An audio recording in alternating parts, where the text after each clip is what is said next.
My first memory was my dad hitting my mom and her trying to get away, and he's opening the door, and then I just see fists coming out. Cindy, we're not using her last name to protect her identity, endured violence in her Brooklyn home as a child, only to live it again as an adult after she and her children moved in with a boyfriend. So I went willingly. I was in love. They had met at work in his family's business and dated for 9 months. Once he moved me in, literally within like 2-3 weeks, just everything changed. He had me very paranoid. He kept telling me the house was bugged. He had, investigators investigating me and following me wherever I went. I wasn't allowed to go out. I just felt like an animal. And he physically hit me. He laid his hands on me multiple times. And then that's when I realized I need to get out. And the lowest point, forced to watch her own children starve. Fired from the family business, she was quickly out of money, her boyfriend refusing to buy groceries. I remember I didn't eat for like 2 months.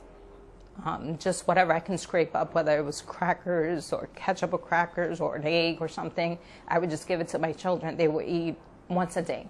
She finally called 911 on Christmas Eve. One officer's words, though, saved her. He was just like, get a restraining order first thing Monday morning. And while you're there, go to a place called Safe Horizon. Never heard of it. That's what we've been taught. We've been taught to ignore these types of things, like to think that I shouldn't get involved. First Lady Chirlane McCray has made ending this cycle her own crusade. They are urging witnesses, families, to speak up for themselves and for those who can't. We have to have a public conversation about it, first of all. Silence is not golden. The things that we don't talk about often get us into the biggest trouble. There is so much shame and stigma around domestic violence.